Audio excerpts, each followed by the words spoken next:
You know, a lot of people will take out their phones and record and not help a person. I decided to jump in. This would-be robber didn't know what hit him, literally.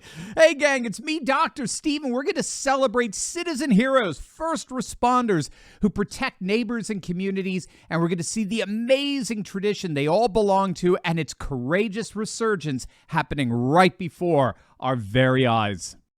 The tables are turned on a suspected thief when a customer who just so happens to be a black belt takes matters into his own hands. It unfolded on the city's north side, and it was all caught on video. Casey Cronus has the story.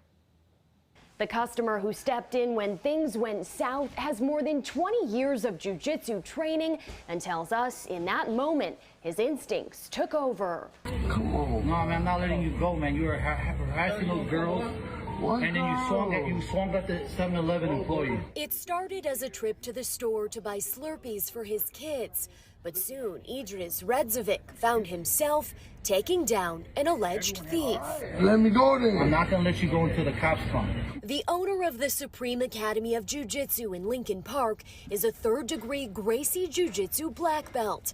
Last Thursday night, while at 7-Eleven on Ashland and Lawrence, Redzovic says he saw a man harassing people outside. He comes up to me and says, "What are you looking at?" In my training, I tell people, take a step back, hands up, don't engage unless you feel safe. But Redzovic says when the man went into the store and punched an employee, he'd seen enough. Jumped in, grabbed him like I do in training here, put him down, flattened him like a pancake, and then I tied him up like a pretzel. For 18 minutes, Redzovic live-streamed the ordeal, pinning the man down until police arrived. And he started bothering this guy, and then he swung at this guy, started attacking this guy, and that's when I jumped in and took him down to the ground. Earlier in the day, police say that same suspect had stolen from the store. 30-year-old Christopher Cruz was arrested and charged with 2 misdemeanor counts of retail theft and battery. You know, sometimes people come to us after something happens to learn self-defense. Why not learn it now? Redzovic teaches children as young as 5 years old. His oldest student is 72. And you can watch the full 18-minute video of that takedown on our website, fox32chicago.com. Reporting in Lincoln Park, Casey Cronus, Fox 32 Chicago. Hey gang, you have got to click on that link below and try for yourself the new technology behind MyPillow 2.0. It's absolutely amazing. Mike Lindell has outdone himself with the new fabric temperature regulating technology that keeps you comfortable all throughout the night. You're going to absolutely love it. Trust me, I love mine. And you get the same amazing savings as always if you use promo code Turley. A classic MyPillow is normally $69.98, but if you use promo code Turley, you'll get the same classic MyPillow for just $19.98, and that applies to over 200 products in their catalog. So don't wait, click on that link below. Give the gift of comfort and warmth to yourself, to your loved ones. Support one of America's most amazing patriots and get the best savings ever with promo code Turley. Click on that link below right now.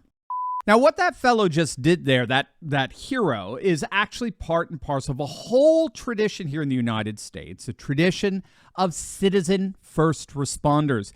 You know, a few years back when Hurricane Harvey devastated Houston, Texas, the media highlighted how ordinary citizens like the Cajun Navy became first responders in rescue missions and saved countless lives throughout the state. In catastrophes like that, many have noted that citizen first responders are an absolutely integral and deliberate strategy for social well-being in the face of the sheer size and scale of such cataclysmic events.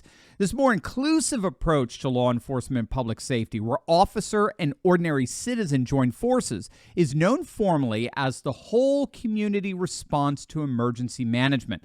Whole community response recognizes that local people are better equipped to understand the needs of their community and can contribute effectively to disaster response. But a few years later, this alliance between law enforcement and citizen first responder took a whole new significance in the face of the George Floyd riots that swept across the country, inflicting billions of dollars of damage as politicians in both parties defended the rioters and deliberately abdicated their law enforcement responsibility. It was really up to ordinary citizens to rise up and defend life and property. The citizen uprising was so successful that the Washington Post actually complained that police were refusing to control armed militias, largely because law enforcement actually welcomed their assistance in response to BLM. The media went even further, suggesting that militias and law enforcement were becoming indistinguishable.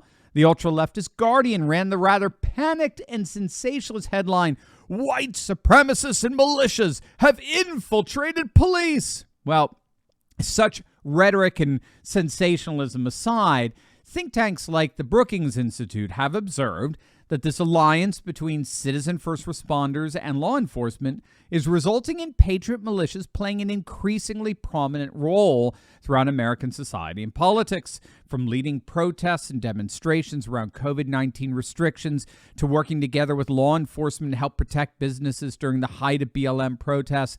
Militia presence at public events is becoming more and more widespread. Indeed, in many places, citizen first responders were often the only ones available to protect life and property.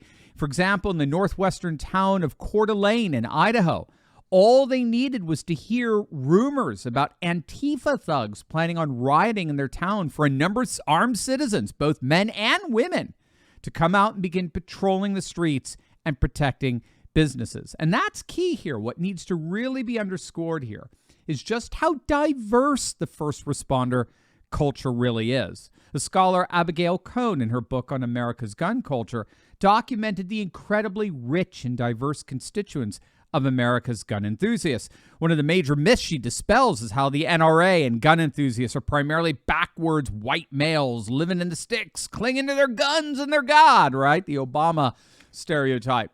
Gun enthusiasts and citizen first responders are all supposed to be living in Pennsatucky and clinging to their guns and their religion. But in point of fact, gun enthusiast culture is one of the most diverse cultures in the nation. It's made up of all income levels. It's represented by all races. It's attractive to both men and women, gay and straight. In fact, one of the most popular tours in Hawaii is a gun tour for none other than Japanese tourists. It's a great book, by the way, and one that Democrats might want to read if they want to understand why their poll numbers always take a nosedive whenever they go for any kind of gun grab. Again, it's called Shooters. In fact, as we speak, over 60% of our nation's counties are Second Amendment sanctuaries. 60%. So all that said, it seems rather clear that the culture of the citizen first responder is here to stay. Not only is it an intrinsic part of our nation's history, with heroes like our black belt jiu-jitsu instructor, it looks as if it's going through a wonderful renaissance as well. Hey gang, if you want to connect with more courageous patriots and start taking action and organizing, be sure to join my Telegram group. I post the latest breaking news I find interesting and chat with my favorite patriots around the country and even the world. Click the link in the description below and join the conversation today.